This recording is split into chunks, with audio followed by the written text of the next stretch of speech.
So thanks for tuning in to More Can Modular, a channel exploring the world of modular synths. In this week's episode, the fabulous world of electronic music studio, a quick description of East Coast synthesis, ramblings about why Eurorack, envelopes and Euclidean rhythms. Before I go on, I just wanted to thank all of you who've commented and subscribed and liked.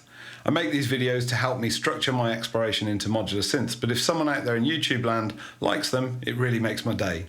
I often get lost in my modular rack's complex possibilities.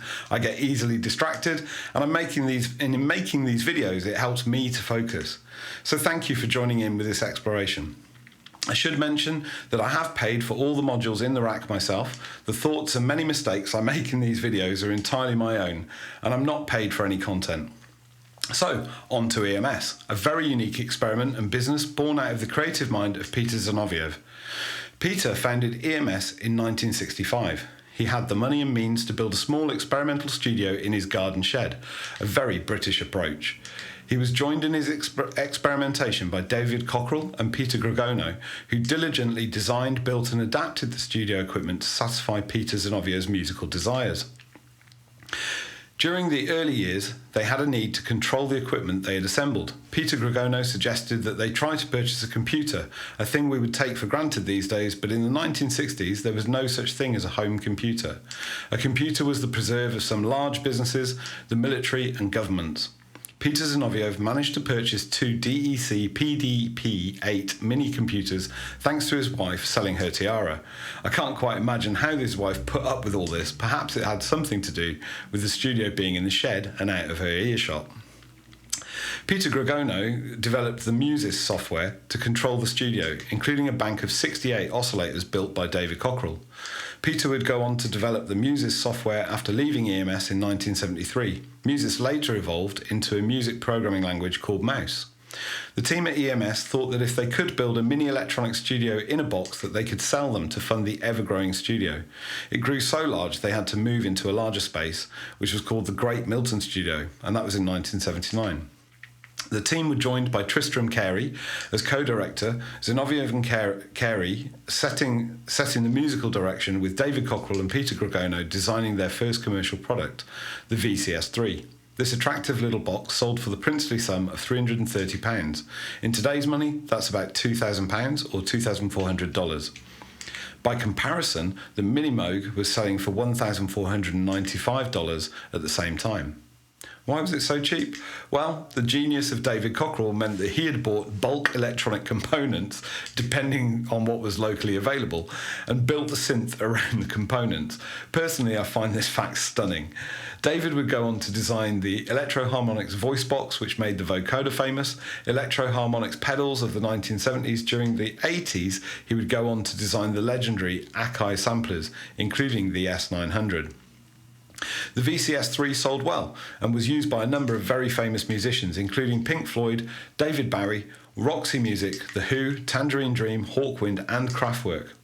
Buoyed by their success, the team would develop the VCS4. This never reached production. They also developed the Synthi 100 in 1971, which was an enormous behemoth of a synth designed for studios. And in contrast, the Synthi A, a synth in a suitcase. One of the unique features of the EMS synths was their use of a matrix plug board. Instead of plugging cables into sockets, a pin is used to insert and connect the circuits in a grid matrix. I'd read about these matrices, but in 2024 I had the opportunity to see and play a VCS3 that was demonstrated at Synthfest by Sheffield University. What I hadn't realised was that the pins had a two-stage function. If the pin was inserted halfway, it only made a single connection on the grid. But if it was fully inserted, it created a connection between two of the tracks on the grid. Genius. Sadly, the EMS team would run into financial troubles in the late 70s, and the studio would finally close its doors in 1979. Unfortunately, the original studio equipment was stored in the basement of the National Theatre, which became flooded. All the original equipment was destroyed. There's no doubt that the EMS team's contribution to electronic music has been significant. Their can-do attitude at a time before consumer computers is impressive, not to mention the influence they had on future generations of musicians. Happily, the EMS brand was purchased, and you can still buy a VCS3 or a Synthi A built to order. The pin matrix concept has lived on too in Arturia's Matrix Brute, Future Sound Systems Crick, Analog Solutions Ample, and Erica Synth Syntrax 1 and 2. Arturia also produced a synthy-based VST called Synthy 5. I wanted to quickly mention East Coast synthesis. You may hear the term when people describe modular or synths, and if you're new to all this, it can be misleading and a little bit confusing. It's kind of shorthand for synths that have keyboards to control the notes, use filters, separate voltage-controlled amplifiers, and generally started by using subtractive synthesis. The term possibly originated to describe the style of synth coming out of the east coast of America, most notably the designs by Bob Moog. It's important to note that Bob Moog never used the term, and Don Buchler never described his synths as West Coast, so perhaps it creates tribes in the community when in fact there's very little separating these styles, and nowhere for the poor old Brits of EMS to sit in a convenient category. I hope someone out there enjoys these short sections. I love to find out about the people, artists and products that laid the foundations for us today. I guess the next E is Eurorack. It demonstrates how a community has built new designs with respect and reference to designs that came before. Eurorack is today's most popular modular synthesizer format. An engineer Dieter Doepfer's standardization of power supply, panel dimensions, has provided the parameters that have led to a wealth of designers and manufacturers, providing modules to the consumer. You can build a module from schematics, build from printed circuit boards, make your own panels, or buy sets of PCBs and panels. You can even get complete kits. If you really wanted to, you could buy ready-built modules and complete systems, especially if you have the cash. Eurorack often gets accused of being expensive or complex, only capable of bleeps and bloops, but I disagree to a certain extent.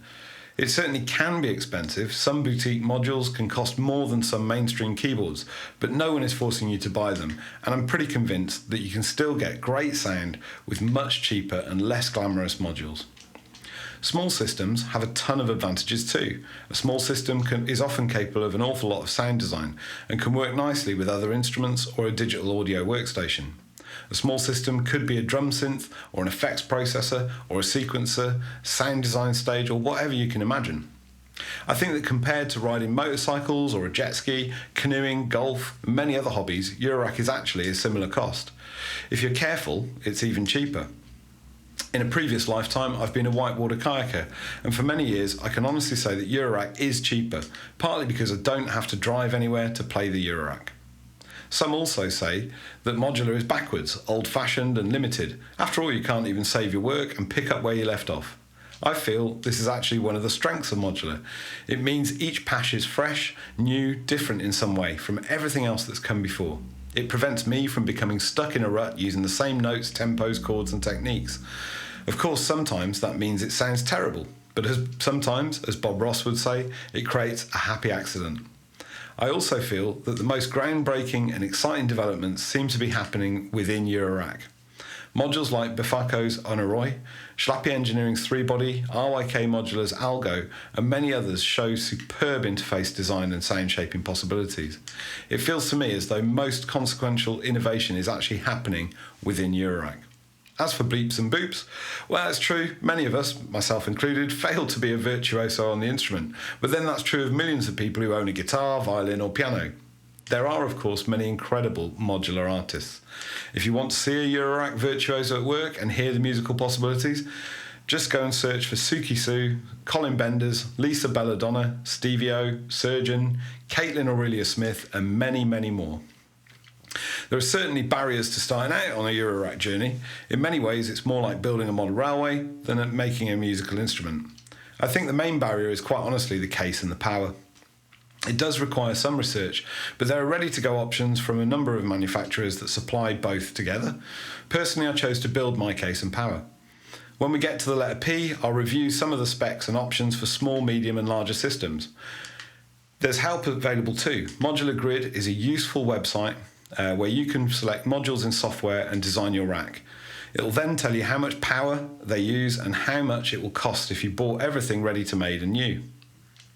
There are a bunch of Facebook groups and there is the Mod Wiggler forum, and these are great places for help and advice. In my experience, people in the modular community have been friendly and welcoming. They've answered my dumb questions and been very, very patient with me. A lot of people advise getting a semi-modular first. That's pretty good advice, but it will still cost you money even before you see if it's something you'd like or not. The plus side is, if you get something like an Arturia Mini Brute, then you have a keyboard for later on that you can use to play a modular synth. Another option is to try out some patching in software. VCV Rack accurately emulates a Eurorack system and it's free. It's a great piece of software, but I do feel it might actually put a few people off. Personally, it took me a while just to get a noise out of it. It was just a setting, but I couldn't find it anywhere. Also, one of the reasons I like Eurorack is because it's not a computer. My working time is spent using a PC. Patching cables, twiddling knobs and moving faders is a very different hands-on tactile experience. The design of panels invite you to play and experiment. No matter how good the software is, it just isn't the same experience. So there you are, my ramblings about Eurorack. So, let's have a look at envelopes. I'm not sure if you can see clearly. I try and zoom in and stuff in the edit. But what we've got here on the Ornament and Crime is an editable envelope. And you can see there's an attack which we can change. So there's the attack. We've then got a decay, and then we've got the sustain and the release. And each one of those can be edited. So there's the decay. We can extend the time of the decay, and we can do the same with the sustain. We can pick up that volume, and then the release we can change as well. Have a longer release. So all an envelope is really is it's volume information. So what it allows us to do is patch up an oscillator, for instance. We'll make it a playable oscillator today. I'm feeling in the mood. So with the BeatStep Pro here, we're going to have a note coming out into the RYK algo. From the RYK algo, we're going to place that into a voltage controlled amplifier. There we go. And then we're going to take the envelope, and I'm going to use this cable for the envelope so you hopefully can see it triggering. And we need a gate to tell the envelope when to start and stop. So if I unmute that, we should, oh no, one more cable. We need the audio out to the mixer. So the wonderful frequency central strips again, and we get nothing. And you can see the envelope playing. So I'll play that once more.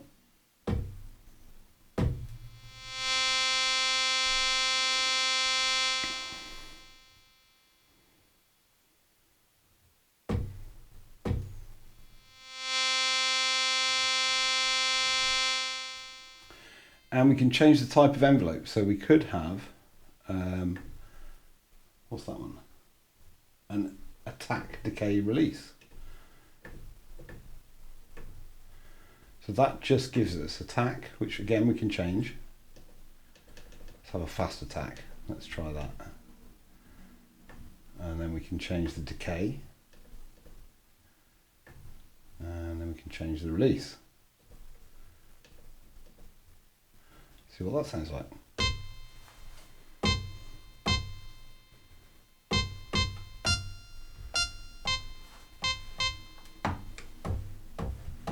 Drop it an octave.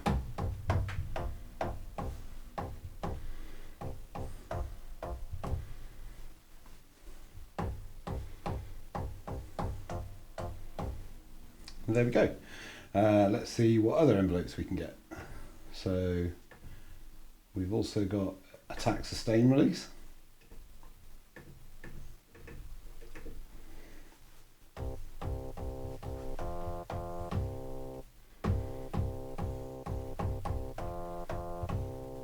Much more kind of organy kind of envelope.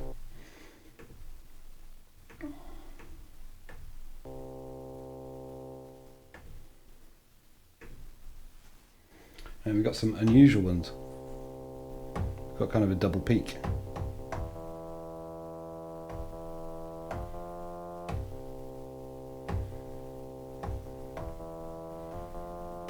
If I play a sequence,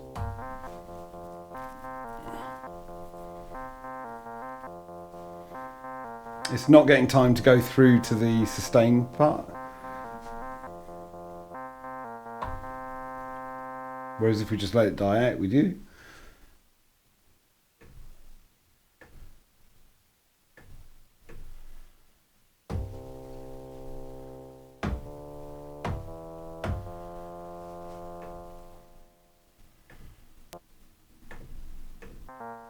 So that's an example of a digital envelope.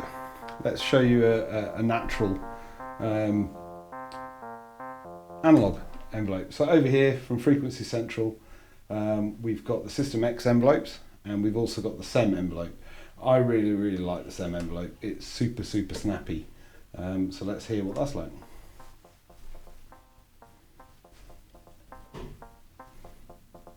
So attack, decay, sustain, release.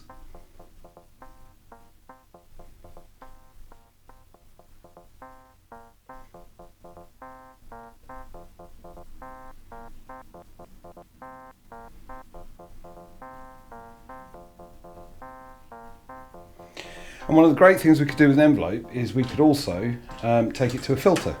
So what we'll do now is the output here, we'll mult it. So we'll take a copy.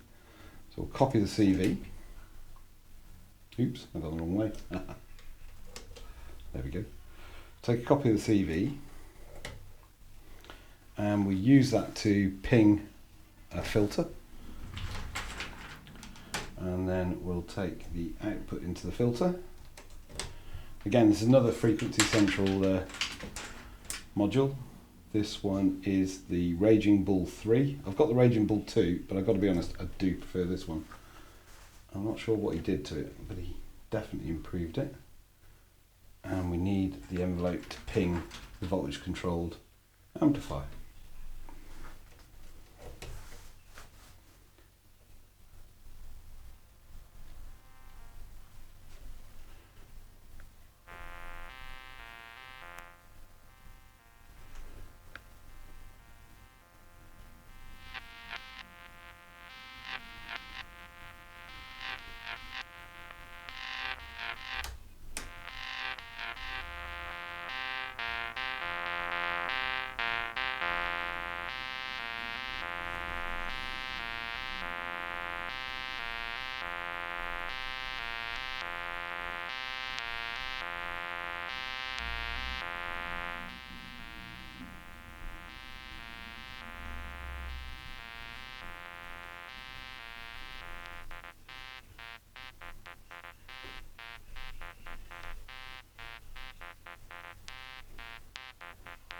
So envelopes, really, they envelop the sound.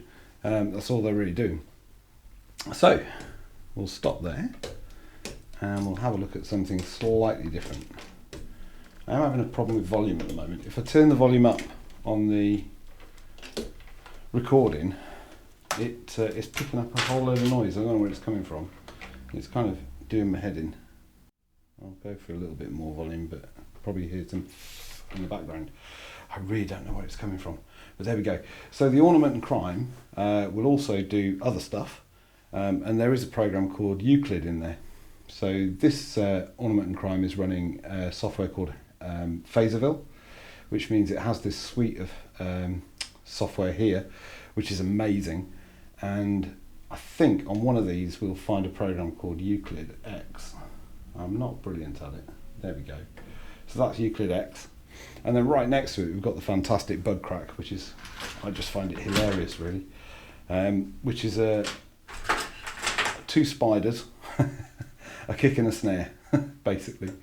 So I really love them. So we'll use the kick and the snare. So we have to give it a trigger. So we'll take a trigger from there. So that's the kick and the snare trigger, and then we'll run those out to the strips, the wonderful, fantastic strips. And we need a trigger to start the clock. So over here we've got the free modular clock. We'll use that to start and stop the clock. There we go.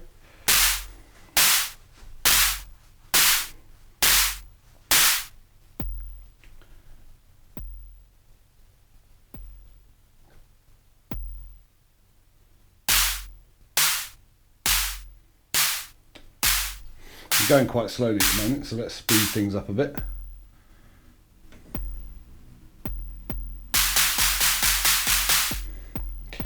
So what happens with Euclidean Rhythms is we've got a 16 bar pattern. We can change that.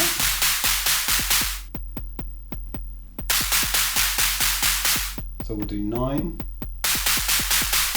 And we'll go really odd. Let's do 7.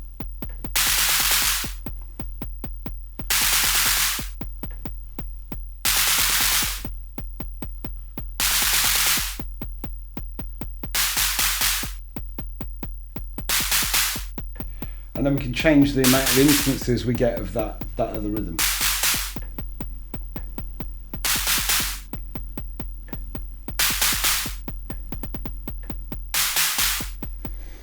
And very, very quickly, we get our rhythm.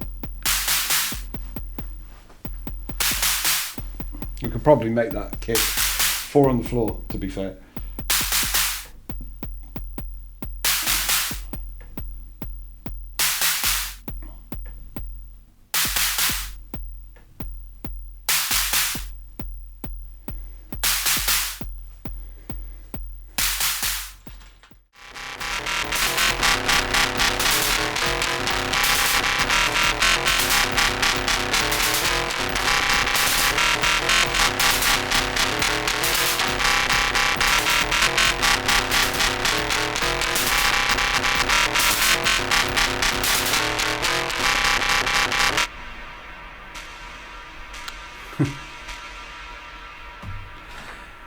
So there you go.